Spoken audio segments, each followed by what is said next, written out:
അപ്പോൾ ഒരു ദമസ്കോസ് മുതൽ റോം വരെയുള്ള പൗലോസ് ലീഹയുടെ ജീവിതയാത്ര, മിഷണറി യാത്രയല്ല, ജീവിതയാത്ര നോക്കിയാൽ ആ ജീവിതയാത്രയിൽ അത്ഭുതങ്ങളുണ്ട്, തെളിവുകൾ ദൈവം നൽകുന്നുണ്ട്, അടയാളങ്ങൾ, ദൈവശക്തിയുടെ വലിയ പ്രദർശനങ്ങളുണ്ട്.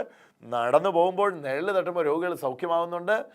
വീണും മരിച്ചുപോയി കഴുത്തൊടിഞ്ഞും മരിച്ചു പോകുന്ന യൂത്തിക്കോസ് എന്ന് പറയുന്ന ആൾ ആ ക്ഷണത്തിൽ ഉയർത്തെഴുന്നേൽക്കുന്നുണ്ട്.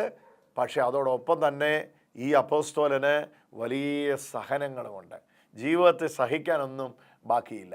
ആരെന്നൊക്കെയാണ് സഹിച്ചത്, ആരെന്നൊക്കെയാണ് സഹിക്കാത്തതെന്ന് ചോദിക്കുക, അതായിരിക്കും കുറച്ചുകൂടെ നല്ലത്.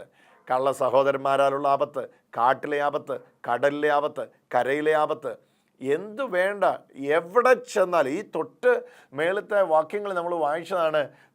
തന്നെ കുത്തുന്ന ഒരു മുള്ള് തൻ്റെ ശരീരത്തിലുണ്ട് എന്ന് താൻ പറയുകയാണ്. തന്നെ അത് എപ്പോഴും നോവിക്കുന്നു എന്ന് തന്നെയാണ് പറയുന്നത്. ഒരു മുള്ള് തന്നെ കുത്തുകയാണ്. പിശാചിൻ്റെ ഒരു ദൂതൻ നിന്ന് കൂടെ തന്നെ കുത്തുകയാണ്. അപ്പോൾ ഇത് എങ്ങനെയാണ് നമ്മളിതിനെ മനസ്സിലാക്കേണ്ടത്? എൻ്റെ പ്രിയപ്പെട്ടവരെ, പല സന്ദർഭങ്ങളിലും അല്പാൽപ സഹനങ്ങൾ, അത് ചിലപ്പോൾ ആക്ഷേപമായിരിക്കാം, വിമർശനങ്ങളായിരിക്കാം, ചിലപ്പം ആരെങ്കിലും നമ്മുടെ ശത്രുവായിട്ട് നിന്ന് നമ്മളെ ഉപദ്രവിക്കുന്നതായിരിക്കാം, ചിലപ്പോൾ നമ്മുടെ നാശം കണ്ടിട്ടല്ലാതെ നമ്മുടെ പുറകിൽ നിന്ന് പിന്മാറത്തില്ല എന്ന് പറയുന്ന വ്യക്തികളായിരിക്കാം. എന്തു തന്നെ ആയിരുന്നാലും ആ സഹനങ്ങൾ വരുമ്പോൾ നിങ്ങൾ കാണേണ്ടത് നിങ്ങളുടെ വിളിയെയാണ്. നാട്ടിൽ പറയുമല്ലോ, ഫലമുള്ള മാവിനെ ഏറുള്ളൂ. മാങ്ങയൊന്നും ഇല്ലെങ്കിൽ ആരും എറിയാൻ പോകത്തില്ല. എന്തിനാണ് മാങ്ങയില്ലെങ്കിൽ എറിയാൻ വേണ്ടി പോകുന്നത്?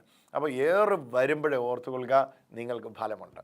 പരീക്ഷണം നിങ്ങളുടെ പുറകിലുണ്ടോ, ടെംപ്റ്റർ നിങ്ങളുടെ പുറകിലുണ്ടോ, ടെംപ്റ്റേഷൻ നിങ്ങളുടെ പുറകിലുണ്ടോ, നിങ്ങളുടെ മുമ്പിൽ വലിയൊരു ശുശ്രൂഷയുണ്ട്. അത് ഏത് സമയത്തും നമ്മൾ കാണേണ്ടത് കർത്താവായ യേശുക്രിസ്തുവിൻ്റെ ശുശ്രൂഷയിൽ തന്നെയാണ് നമ്മളത് മനസ്സിലാക്കുന്നത്.